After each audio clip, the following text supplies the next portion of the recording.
to have with me Dr. Paul Devivek, Senior Staff Scientist at Google Research and Adjunct Research Professor, USC Computer Science and USC ICT USA, joining us from Los Angeles. Hi, Paul.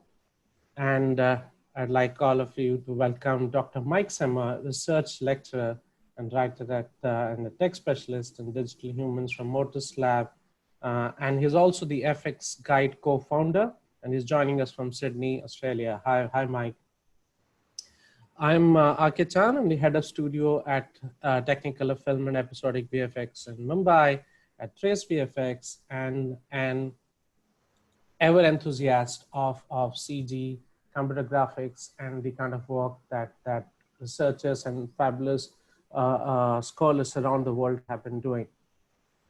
I'd like to begin this session by a small intro on the kind of work that Paul and Mike both have been doing, so that we set the context for the panel, and then I'll hand over to Mike to take over this discussion with Paul on the lovely journey on digital humans.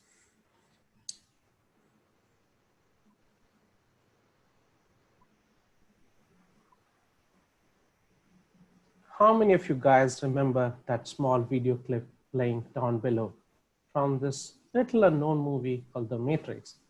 And how many of you are computer graphic nerds like me and remember the Campanile movie of the Berkeley University and were wowed back then when we saw this? Paul Devivek, the man behind all of this, he began his career by developing new ways to create 3D models from photographs, starting with an image-based model of a Chevette automobile in 1991. At the University of California, Berkeley, he developed the Facade architectural photogrammetry system and used it to produce the Campanile movie, showing a photoreal flyover of the UC Berkeley campus for the SIGGRAPH 97 electronic theater. I remember going back and forth and trying to see if this was an aerial footage or not. And this brings up really nostalgic memories of back of those days and early 2000s and late 90s. He then advised on applying these techniques to create virtual background for famous bullet time shots. Those are the ones that you see down in the bottom from the famous movie, The Matrix. In the late 1990s, Paul developed the technique of high dynamic range image-based lighting, or HDRI, as we all know in the CG industry and VFX industry, where HDR panoramic images are acquired on location and then used to illuminate computer-generated objects, making them appear as if they were truly in the scene. Remember those chrome balls and the amount of days that you spend on the shoot with those chrome balls? You can all thank Paul for that. Paul created 2 films, Rendering with Natural Light and Fiat Lux, to demonstrate this technique, which is now a standard visual effects process for film and television visual effects.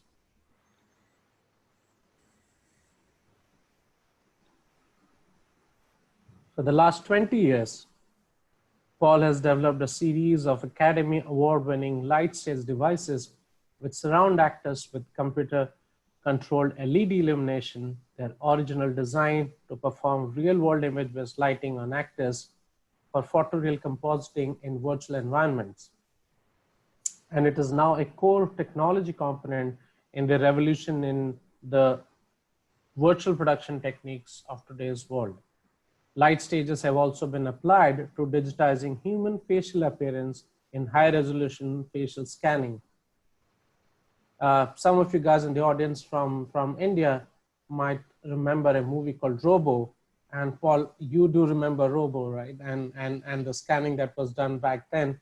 And we had Srinivas in my panel yesterday, and he mentioned about what all he has done. And this light stage, I remember the amount of work that he did using the light stage there.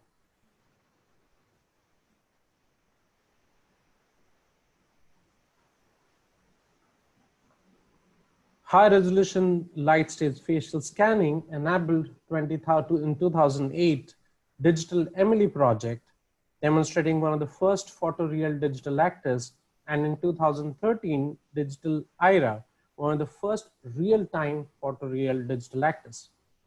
The light stage facial scanning process has now been used in over 50 feature films, including photoreal digital actors in Avatar, Furious 7, Blade Runner 2049, and Gemini Man, as well as numerous video games and television shows. Thank you, Paul, and it has been an honor to have you on this panel. Thank you. It's awesome to be here. Thanks, Paul. I'll move on next to introduce our dear friend and the accolades that he has brought in over the last 20, 25 years on his work in the field of CG and VFX. Mike began his journey in visual effects writing code. Don't get confused by seeing the photographs in here.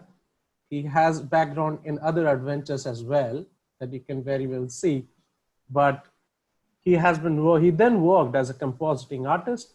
He was nominated for an Emmy and won an AFI award before he moved into consulting and training. Mike has a degree in pure maths, a master's and a PhD, all from the University of Sydney, where he has a research lab today. Since 1999, he has also been one of the co-founders of fxguide.com, which is a leading industry site highlighting the incredible work done around the world of VFX. FX Guide has served for over 20 years as a bridge between hardcore research and artists working in the field. FX Guide regularly gets over 2 million visits a year and is one of the most trusted sites for helping to explain and illuminate cutting-edge visual effects and animation. It was in this capacity that Mike first met Paul Devevec and published first of many stories involving his incredible research on FX Guide back in 2005, which I'm sure Mike will take us to the journey about his friendship and his work with Paul over the last 2 decades. In fact, it was Paul's work that inspired Mike's PhD thesis into digital humans. Mike's work today is particularly focused on interactive real-time, realistic digital humans, and with Paul's help and that of the lab at USCICT, Mike himself was scanned and turned into a digital double, which was then converted into a real-time interactive SIGGRAPH presentation known as Meet Mike with Epic Games. Over 5 days, Mike, as his digital human version, met experts in virtual world, and one of those experts was Paul himself. While Mike now consults to several effects companies and Hollywood studios, he is also researching ways to take this technology and apply in other areas, such as helping people with brain injuries. Mike joins us from his Motus lab in Sydney, which looks like the background that he's sitting in, I guess now. Looks lovely, Mike. And Paul from Los Angeles. Over to you, Mike, to take us through the journey of digital humans. Thanks so much. And I'm sure I speak for Paul when I say it's a great joy to be joining you guys today. I've certainly got fond memories of India and have been there a few times. In fact, yeah, my father was actually born in Sri Lanka, of all places. Most people don't believe me when I say that, but you know, he was, even though. And so, Paul, you and I have, well, you've been on this journey for quite some time with digital humans. I kind of tagged along for a bit, but we've definitely seen quite a transition from different types of techniques and different types of approaches, all towards trying to get realistic digital humans. I guess I was going to ask you to start off, how far along that journey do you think we are? How close are we to just saying we've solved digital humans? Well, I think a huge event happened, you know, in late 2008 with The Curious Case of Benjamin Button and Digital Domain's great work in creating the old version of Brad Pitt for that film. That was the first time in a feature film there was a leading role for most of the time as a digital human, and it worked, and it holds up pretty well today. So that was, the first 52 minutes of that film, there was no actual Brad Pitt, which is just remarkable, right? Yeah, it's amazing. That seems like it actually happened several years earlier than it really had any right to. The yeah. Folks were on point with that one. And you know, most recently, Gemini Man. It's got a digital young Will Smith. It's got a digital current age Will Smith for a lot of the shots. It's probably our next high watermark for this technology. So yes, we can get over the uncanny valley where things are not quite yet available. It's not easy or cheap to do. These are very bespoke digital human characters that can cost just as much to have in the movie as the original actor. And so getting this to where it can be used reliably and without risk in an economical way in a much broader class of productions is where we're going at this point. I think the other thing that is worth sort of mentioning, and I think it happened faster than it had any right to, was getting really good quality real-time digital humans. Because certainly a lot of my research concerned these days about interactivity in real time. And I was doing some stats on that when talking to some friends at Pixar, and they were really enthusiastic because they got their kind of average render time down from 25 hours to 2.5 hours for a frame. And we had to get stuff done in 9 milliseconds. And so to give you an idea about that, you can fly from London to Rome in about 2.5 hours, and you can get basically 4 meters in the plane in 9 milliseconds if you're kind of going well. So the amount of time you have to render in real time is not just a lot less, it's an astonishing fraction, if you sort of do the math. And yeah, I don't know if you'd agree, but it's remarkable.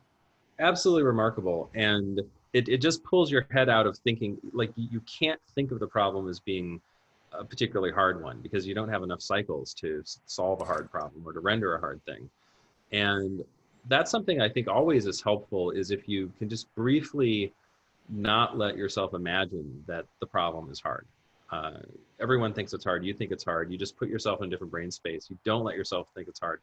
Sometimes you'll find a way that you can actually do it in a much simpler way. For me, it was our digital IRA project in 2013, which was a collaboration with Activision and Javier van der Pelen's team over there. He put together some of the best facial animation people and real-time shader writers that pulled the thing off. And it was another case where we did like the best darn face scans that we could, delivered the data, corresponded as nicely as we could.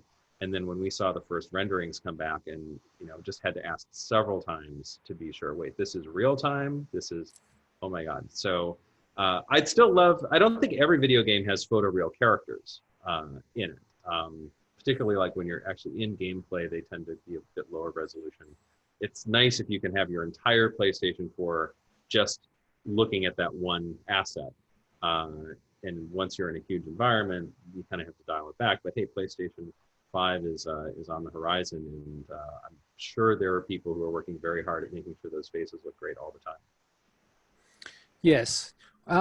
I think what we might do, just to help people, if it's all right, is we're going to just do a bit of a trip down the path of how we put together the Meet Mike project, because that'll let us illuminate this, I guess, first fundamental aspect of digital humans, which is what we're now calling the classic way of doing digital humans, albeit like from a year ago. But it's what I just think of as this kind of model, texture, light, and render. And in exactly the same way as somebody would do a house. They would, model a house, they'd put the textures in, they'd light it, and they'd render it. And that path, that traditional CG path, has its own history, of course, with digital humans. But if we can just lean in, if you don't mind, on Digital Mike, let me share with you that, because it'll, for people that don't know, it'll explain the process. And of course, it was fundamentally Paul's work with the team at USC. So I'm just going to share that right now. So this is, we're going to be like looking at stuff that we were presenting in 2017. And then later in this hour, we'll actually show you some more current stuff. But this is a really good idea of where that was at. But I should say that Paul's been doing this for a fair while, and I've been lucky enough to know Paul for a fair while doing this. So we have lots of photos, him and I bumping into each other in all parts of the world, including, I think, a good shot of you there at the Oscars. One of the several times the Academy rightly honored Paul for his brilliant work. Anyway, so that's a shot of us. Paul, which light stage are we in here? This is light stage 6. Which was incredibly impressive. but it sits in a history of light stages. And we're not going to go through that, though I would recommend that you look at Paul's website. He has a terrific sort of documentation on all the light stages. But yeah, I was lucky enough to be in many of your light stages at various times. Here's me in 3 different ones.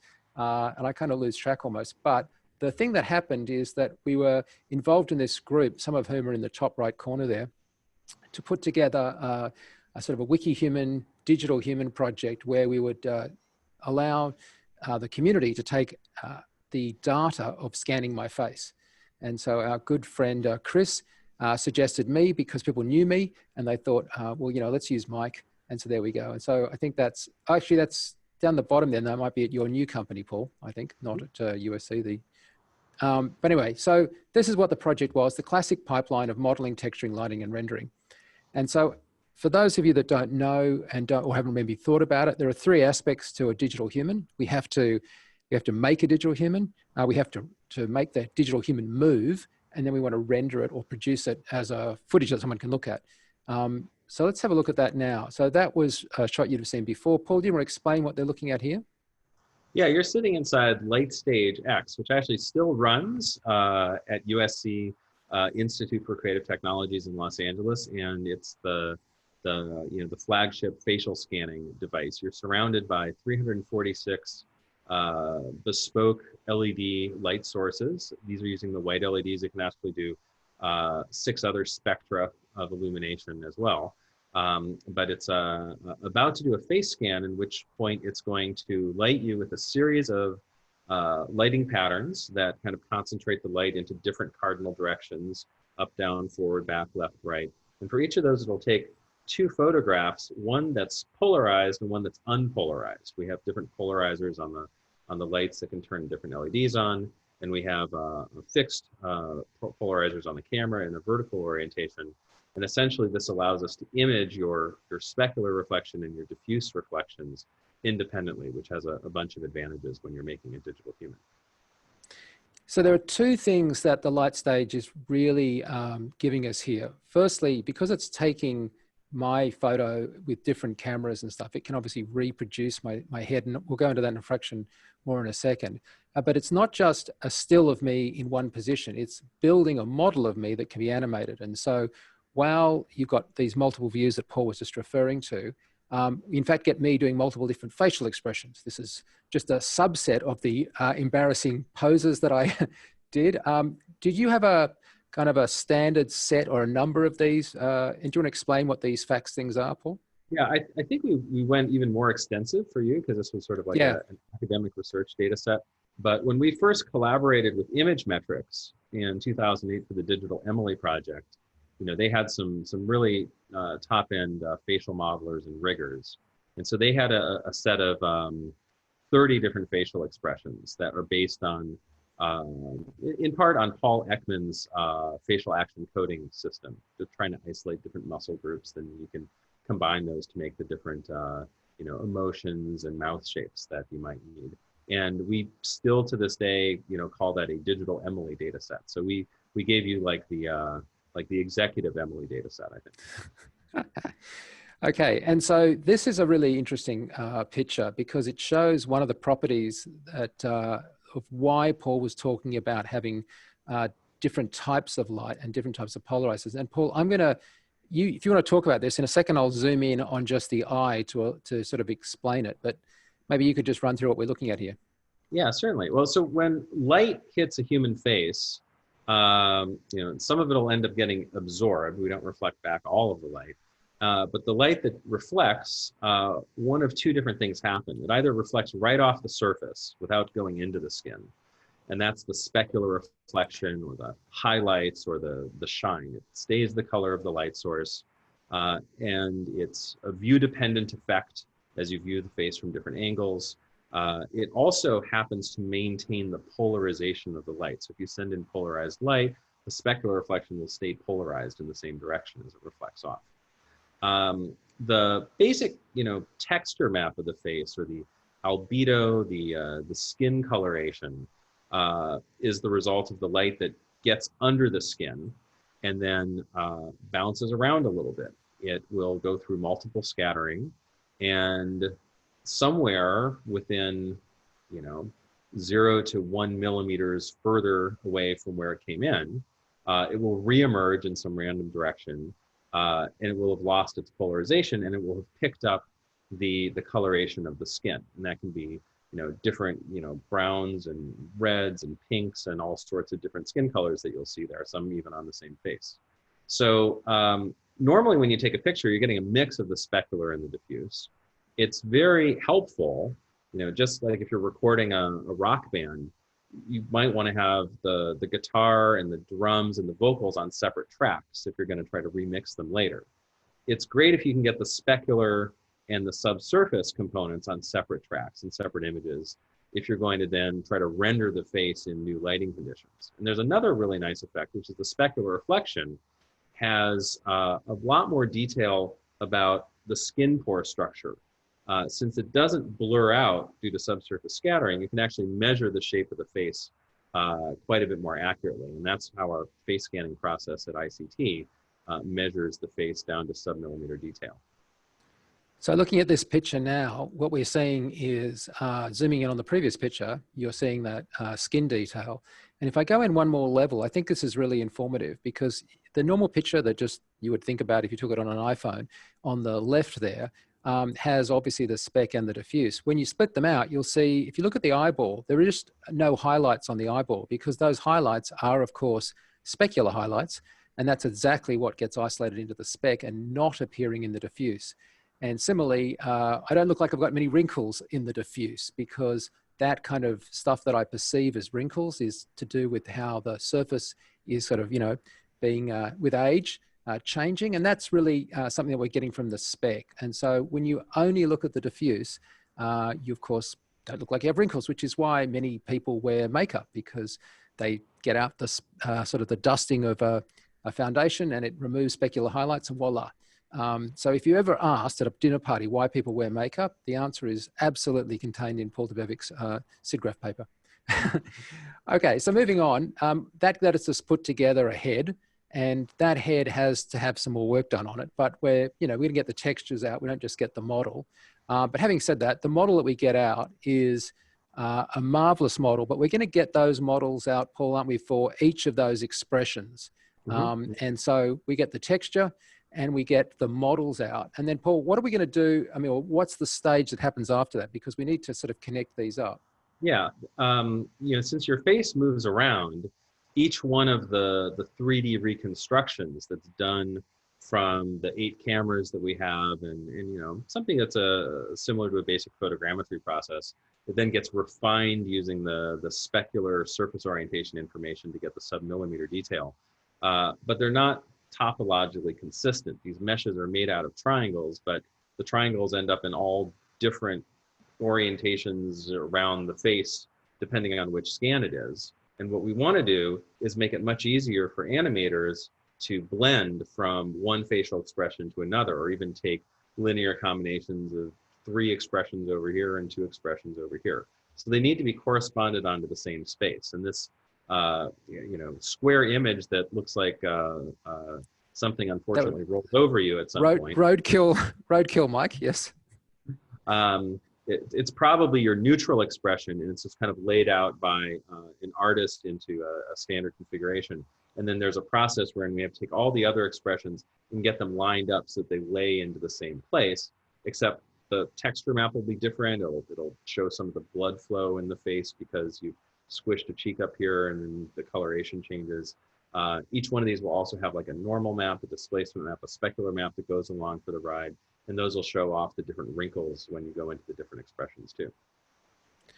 So here's one of the first images that we got, and they're just temporary eyeballs. So if you ignore the eyeballs, you'll notice also that the hair is not actually there yet. But yeah, without looking at the hair, because we haven't put it in, and without worrying about the eyeballs, which we just put in there so that it wouldn't look freaky, you can see how remarkable the CG version on the right is compared to the one that that was actually a photo of me in the same day on the left.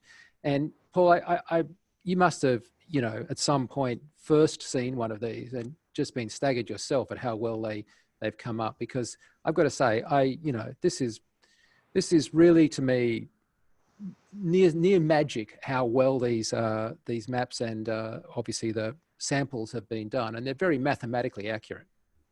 Yeah, I think the first time is when we were doing some of just before we would do some of the scans for Avatar. So, our good friend Mark Sagar, who's amazing, facial animation and behavioral modeler from New Zealand, was visiting our lab just as we were doing our very, very first high-res space scans based on this polarized specular illumination. And conveniently, he had just taken a job at Weta Digital, which conveniently had just been awarded the contract to do James Cameron's Avatar. And I think 3 weeks after that visit from Mark to our lab, we had Zoe Saldana and Sam Worthington showing up for the first space scans that we ever did commercially. It was a bit of a scramble to get it ready for that. Okay, so now that's sampling. That's literally determining what the face looks like. And as we said, built so that it could be animated between expressions. We now need the rig to actually do that, because obviously what we're not trying to do is just have me deliver the one line. We want to be able to have me say any line.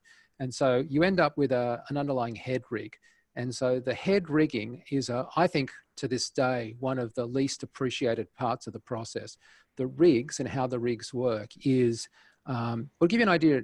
If you were to go and see a major Marvel film, and a lot of studios work on those, the one thing they'll never trade with each other is their rigs, because they're all custom. They'll swap a ton of files. But if ILM hands Framestore a rigged character, their face rig just be tossed away and they'll start over. This is like really an incredibly important part of the exercise. Anyway, we rigged up Mike's face, and then we wanted to try and take it into real time, because we had it and we wanted to see if we could move it in real time. And so this is some of the first attempts at getting the data that Paul had so generously provided from his team with a three-lateral rig, three-lateral now being part of Epic, into a UE4 version of me. And so this is, so it's promising, didn't look very good yet, but it was a start.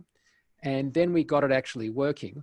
And also we got the ability to, take advantage of the fact, as I said earlier, the two things that we loved about the stuff from the light stage is it not only helps you animate something, but it allows it to be relit in whatever direction. And that's, of course, what we need to be able to use it interactively. So this was it. This was, for us, the first time we saw a relatively real-time render. This is actually still taking 26 milliseconds a frame, which is not the 9 we were aiming at, but by gosh, it was a jump from where we were. And so even though I look a little stoned here, or at least a little concerned, I think I have resting bitch face, Paul. but anyway, yeah, it was you're a little stoic, and your pupils are also a bit contracted because it's a bit bright in the light stage, so we get very good views of the full version of the iris before it dilates for that. That's something that ideally one would animate to be appropriate to the situation.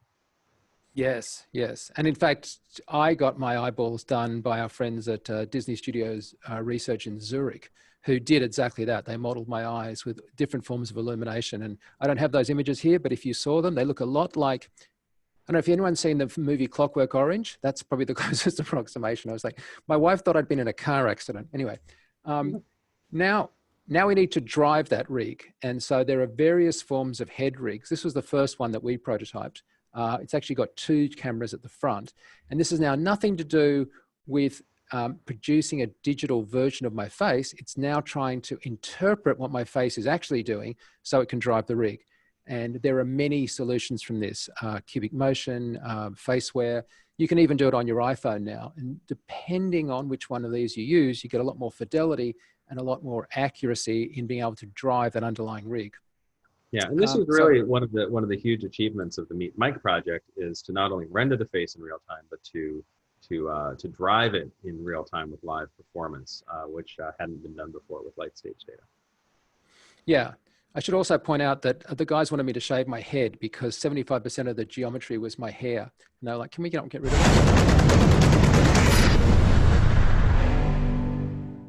Hi, I'm Mike. Well, kind of virtual Mike, really. This is our Digital Human project, which is a collaboration of a whole lot of companies: Epic Games, 3Lateral, Cubic Motion, Tensun, the Wiki Human team, Sydney Uni, FX Guide, a whole bunch of people coming together to produce, well, a virtual human. And not only a virtual human, but one rendered in real time, puppeteered or driven in real time, rendered in real time, and not only that, but at 90 frames a second in stereo in VR. So at that point, I'm going to just stop for a second with sharing because I'm keen to get some more info from Paul. But that was 2017, and that is I guess not. There's nothing that's absolutely standard, but it's a sort of a sensible way that digital faces were made. I think you'd agree, Paul. That was sort of like that, and going into real time made sense, and it was a fairly what we now would call classical approach to it. Yeah, absolutely, and I think we've seen echoes of that as well in Digital Domain.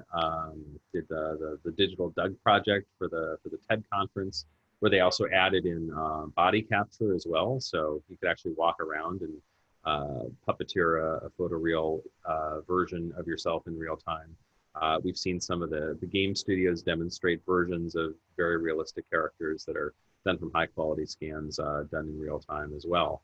And the movie studios are continuing to this, like the Irishman, for example, didn't need to be rendered in real time, but it also for the older versions of or the younger versions of the major stars, they started with light stage scans and then artistically de-aged them. So it's the way things are going on at the moment, but there might be other things on the horizon.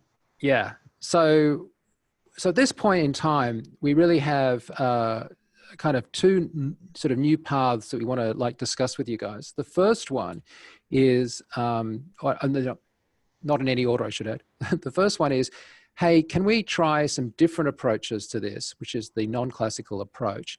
And then secondly, as I said to you earlier, a key stage in this is like how I view this material. And a key area that Paul's been involved in addition to building new light stages and stuff, has been light fields. And so I'm going to, in 1 second, discuss the neural rendering that we've been doing. But Paul, just before we get to an in-depth thing, can you just give an overview of where you're at the moment with this research?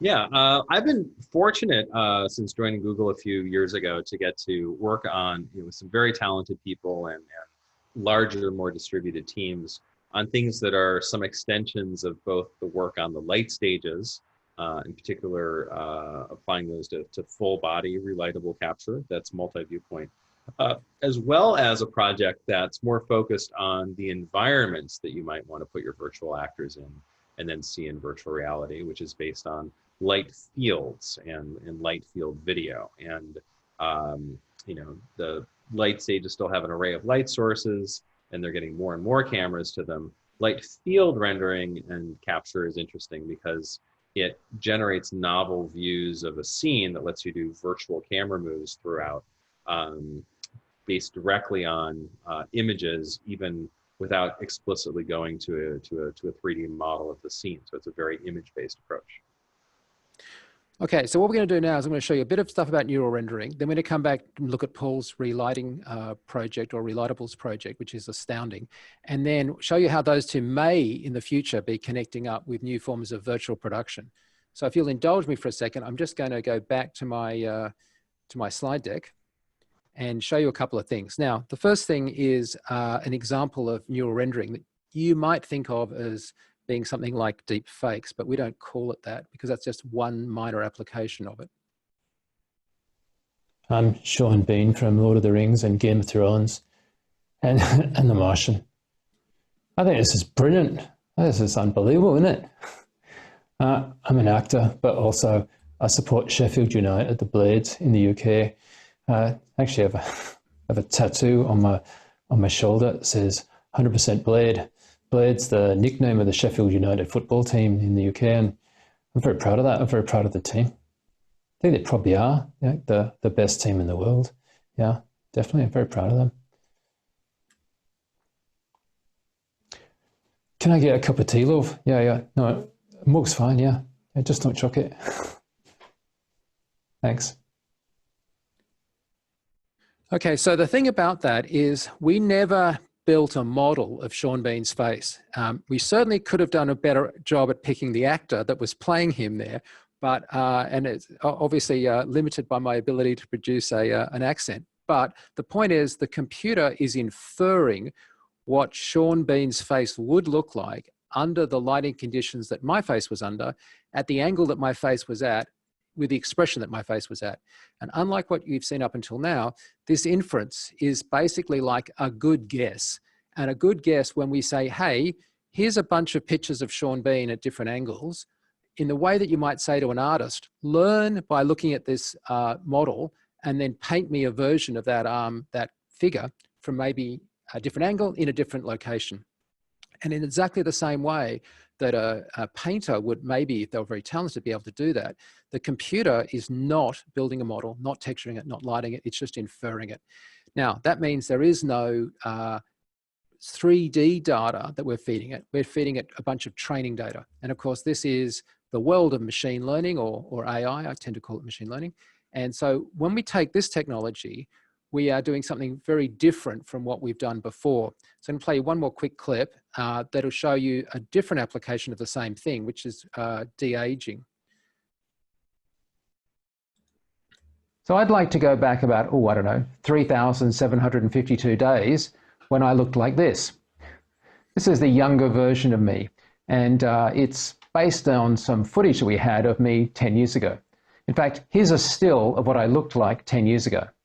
The system is going to learn from training material from this original clip that we have to work out what I should look like today. A lot of the process is, well, not trial and error, but it's just research. And we think it's really valuable because obviously now we've done it, we've learned so much, we can try and impart that knowledge to you. In fact, let's see how I delivered that exact line 10 years ago. So a lot of the process is well, not trial and error, but it's just research. Not trial and error, but it's and we just think it's really valuable because obviously now we've done it, we've learned so much, we can try and impart that knowledge to you. I really wish I'd said something cleverer 10 years ago. Okay, so the question is, can we combine those two? And the answer is yes. This is a combination of stuff. So it's a sort of a fairly reasonable 3D model of me, when on top of which we're going to add a inference of me.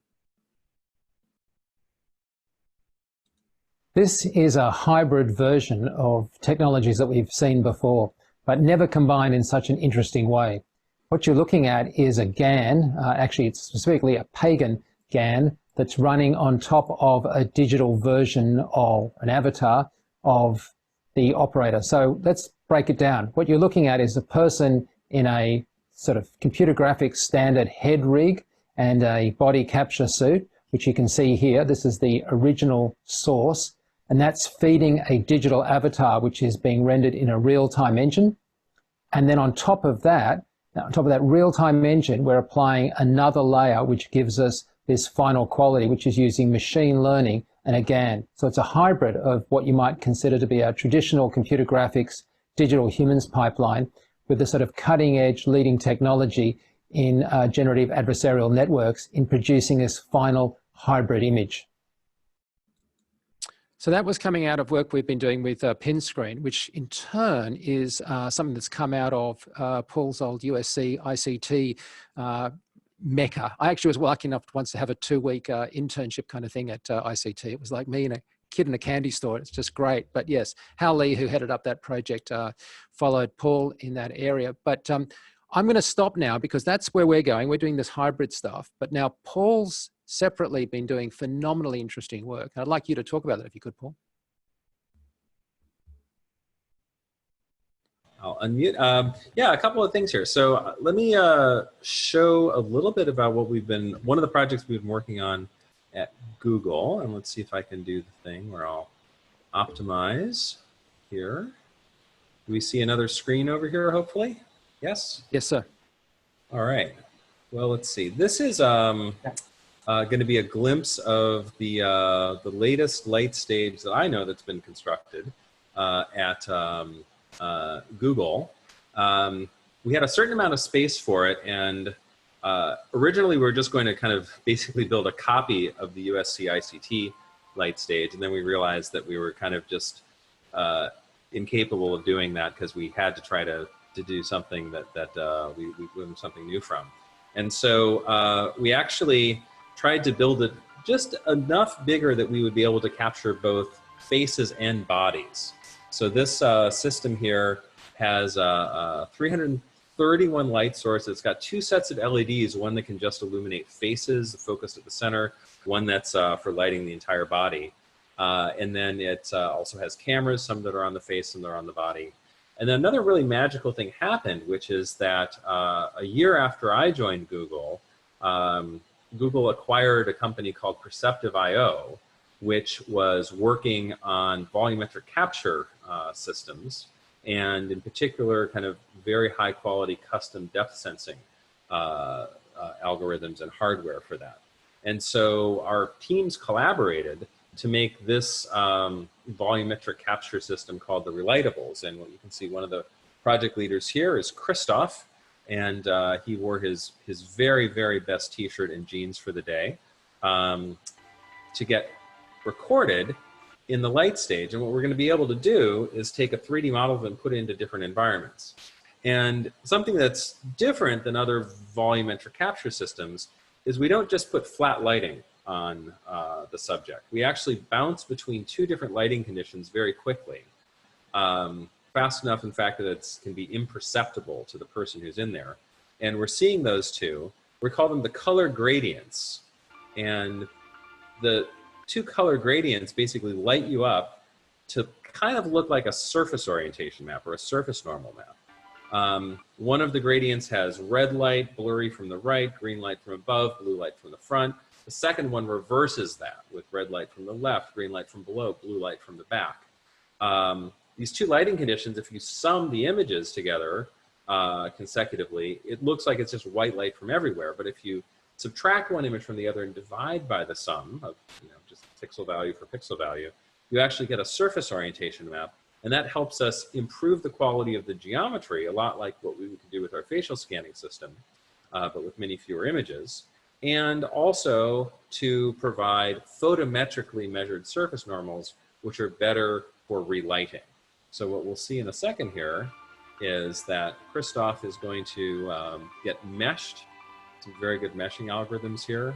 You'll see the maps that we get, albedo. There's specular that we get live. And now we've added him into one of the Google buildings we have in Los Angeles called the Spruce Goose Hangar. This is another colleague of ours, Federico. And we've dropped him into where normally we would go for coffee if we did get to go into the office these days, in some of our conference rooms.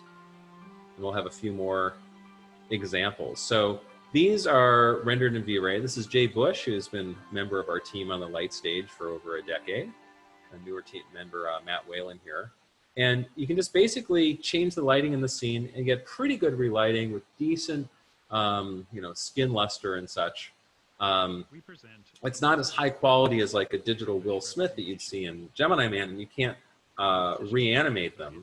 But as it turns out, it's actually a technique that allows us to do this very quickly. Somebody just has to come into the light stage, and then all we have to do, let it process overnight, and then we can put this character anywhere that we want and play back whatever sequences that we have.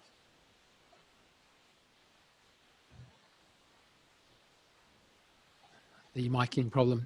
Yeah, that's remarkable. A thing that I just find really, really interesting about this is that, as we were discussing earlier, like this work with the relightables and the stuff that's happening with light fields is like moving forward in a completely breathtaking way. But what I find remarkable about this is, and I don't know if you feel this way, but it's like, you'd have thought that you'd have run out of things for that light stage to do because you keep on coming up with these amazing ideas for how to use it. And in some respects, there are echoes now of relighting that you were doing back when you first started. But in another sense, it's sort of, you could never have conceived that it would go this far. I don't know, clearly it's like, been a hugely collaborative process, but nevertheless, it must be something that you must stop occasionally and wonder about. Yeah, absolutely. It's surprising that, the first light stage was built over 20 years ago at this point. I'm getting worried that someday I might be thought of as kind of like the light stage guy or something. But the thing that actually is most interesting for me is that the very, very old school light stage technique, the very first light stage, which was a single light source that spun around and you had to stay still for a whole minute, like a daguerreotype or something.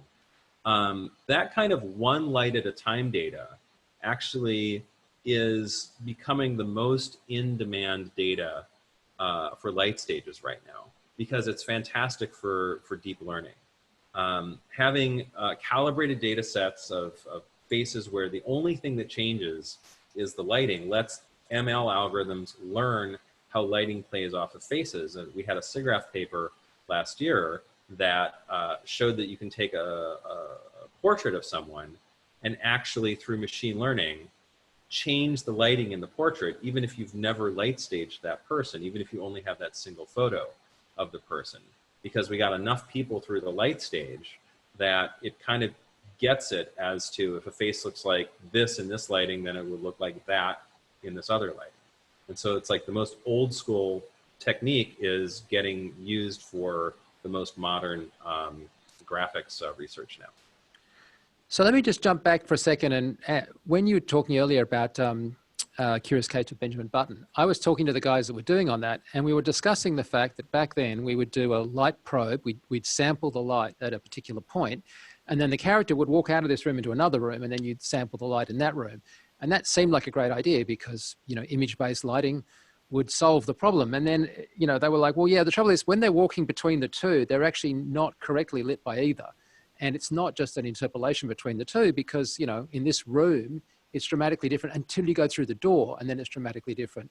And so at that point, I first went, oh yeah, what we really need somehow is some way of knowing what the light is like at every point in the room. And then I just stopped thinking about it like that was an impossible problem, but it isn't. Yeah,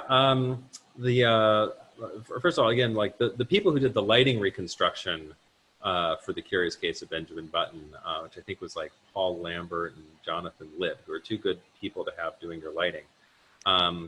They did a fantastic job. Claudio Miranda, the cinematographer, thought it was totally realistic because they had to take his lighting choices and put it onto the digital character. The easiest thing actually to do, and I did this in my Fiat Lux movie in St. Peter's Basilica, and Digital Domain did this in Benjamin Button, is you can just take your light probes and project them out onto a rough 3D model of the scene, so that as your character walks through, you know, the light has kind of been locally placed into space in a good way. And then it'll actually change direction as you walk through. Now, that won't handle spotlights, it handles diffuse lights that are local. And at some point you would get interested in, well, let's actually capture the entire light field of what's going on. The other time that you might be interested in capturing a light field is if you want to look at all of the possible rays of light that might be within space. And I'll run just one last little video here on some of our latest light field work because it's hot off the press from SIGGRAPH last week. But it's a technique that in virtual reality, sometimes we watch video on these headsets, right? You can actually look around in different directions and see what's above and to the sides. That's great, that makes it more immersive. But all of this VR video typically doesn't adjust its perspective if you move over here or you move over here. And a lot of our sense of the 3D of a scene you get by just kind of even subtle head motions back and forth.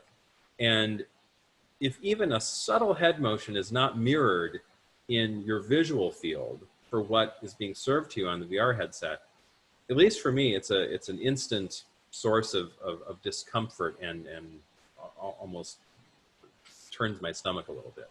It's one of the sources of VR sickness. But then when you do get it right, you can get a much more immersive scene.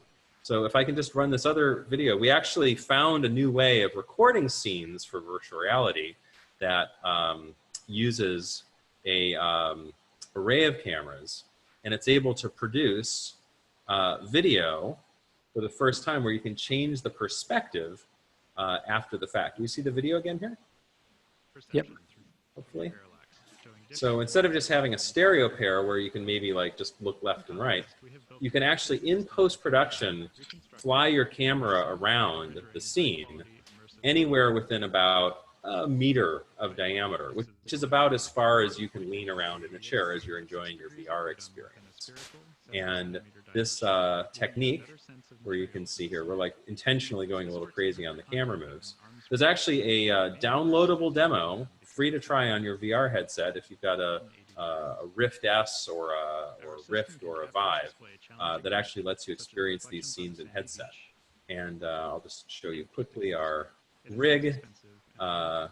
It looks like this. It has a bunch of action sports cameras on a spherical shell. There's 46 of them. They're synchronized, and when you press record, it basically records all the rays of light coming into this spherical volume. And then with our computer vision algorithms, we have really some of the top people in the world working at Google on these problems. We can run this through a machine learning network that creates a representation that lets you move around in the scene afterwards, interpolates and extrapolates the views, and actually is a compressible representation that you can deliver to see on your home PC that breaks it down into these layers.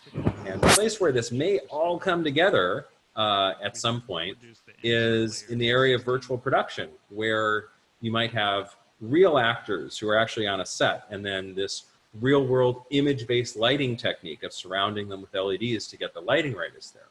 But what if you need to drop in some digital extras somehow? Well, maybe you've captured those in the light stage with the relightables. But what about the environment? Maybe it's something that you have had your artist create a game engine version of, but what if it's a real place? What if you can, send a photographer over there to just capture it, and you want it to look a lot more realistic than a photogrammetry model? That's a case where you might want to record that as a light field, and then actually be able to display a interactive viewpoint controlled light field on the LEDs so that you can actually see the parallax as the camera moves around and illuminate the person from the right lighting for where they're standing. So the simple example I would give, and just to finish up because we're out of time, but imagine that we made a digital person and they were wearing a bright red clown suit.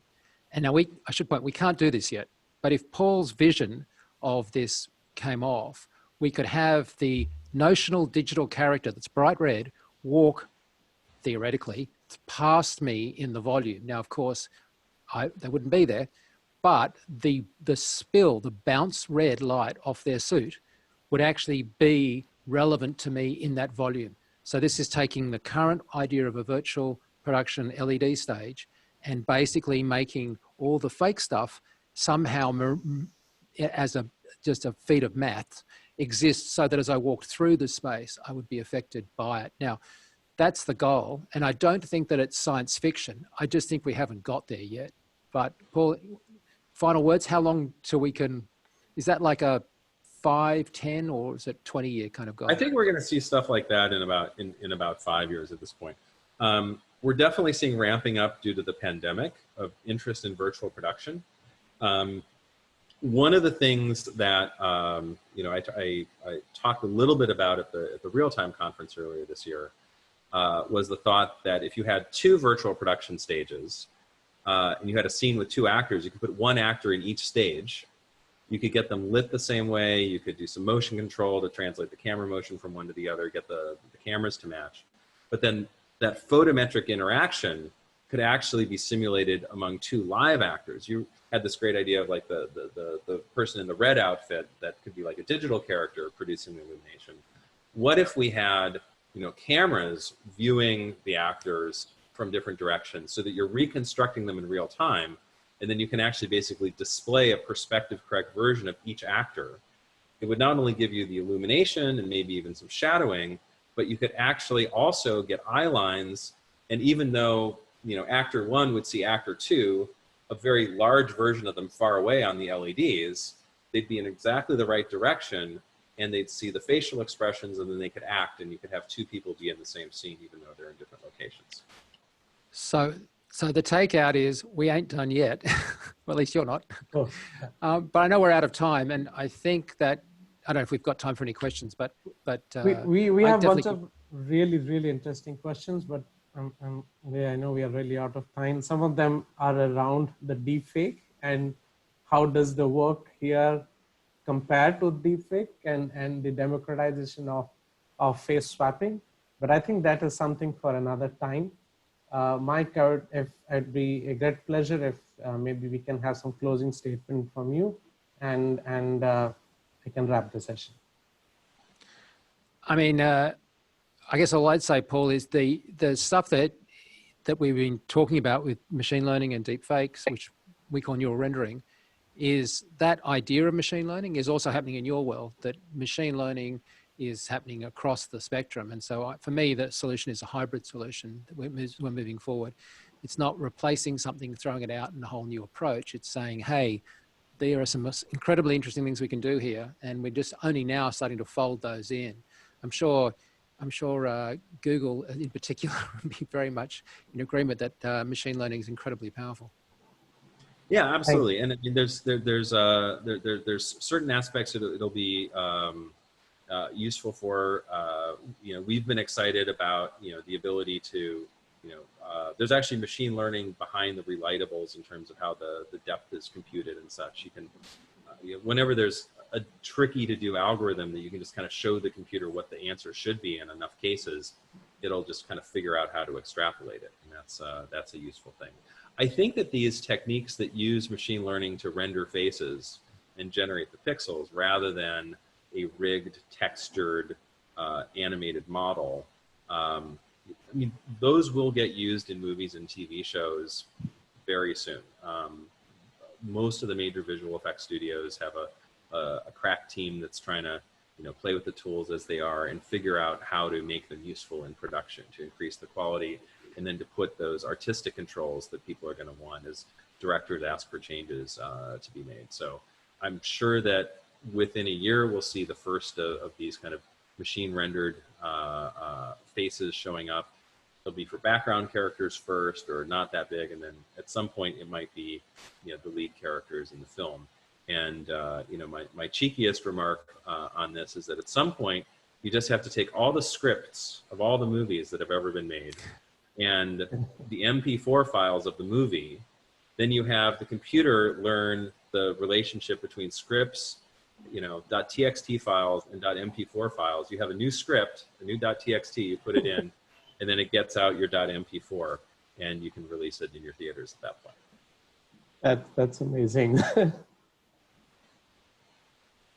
But Mike, I think we are really out of time here. This has been a great honor, and thank you so much, Paul. Thank you so much, Mike.